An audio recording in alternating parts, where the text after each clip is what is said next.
Hi friends, tea கடை வாழைக்காய் பஜ்ஜி எப்படி செய்கிறதுன்னு உங்களுக்கு செஞ்சு காமிக்கிறேன். கடலை மாவு 3/4 கப்பு, அரிசி மாவு 1/4 கப்பு, மிளகாய்த்தூள், உப்பு, பெருங்காயத்தூள், சீரகத்தூள், தண்ணி. கடாயில் எண்ணெய் ஊற்றிக்கலாம். மர செக்கு எண்ணெய் தான் ஊற்றுறேன்.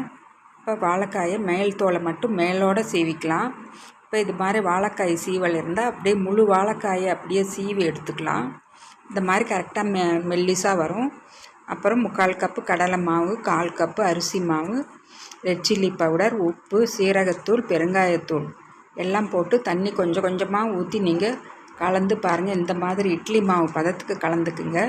நல்லா சூடாக இருக்கிற எண்ணெயை 1 டேபிள் ஸ்பூன் மாவில் போட்டு நல்லா கலந்துக்குங்க. இப்போ பாருங்கள், மாவோட பதம் கரெக்டாக இருக்கும். இப்போ வாழைக்காய் இந்த பக்கம் ஒரு டிப்பு, அந்த பக்கம் ஒரு டிப்பு அமுத்தி எடுத்து நீங்கள் எண்ணெயில் போட்டால் புஷ்ஷுன்னு டீ கடை வாழைக்காய் பஜ்ஜி ரெடி.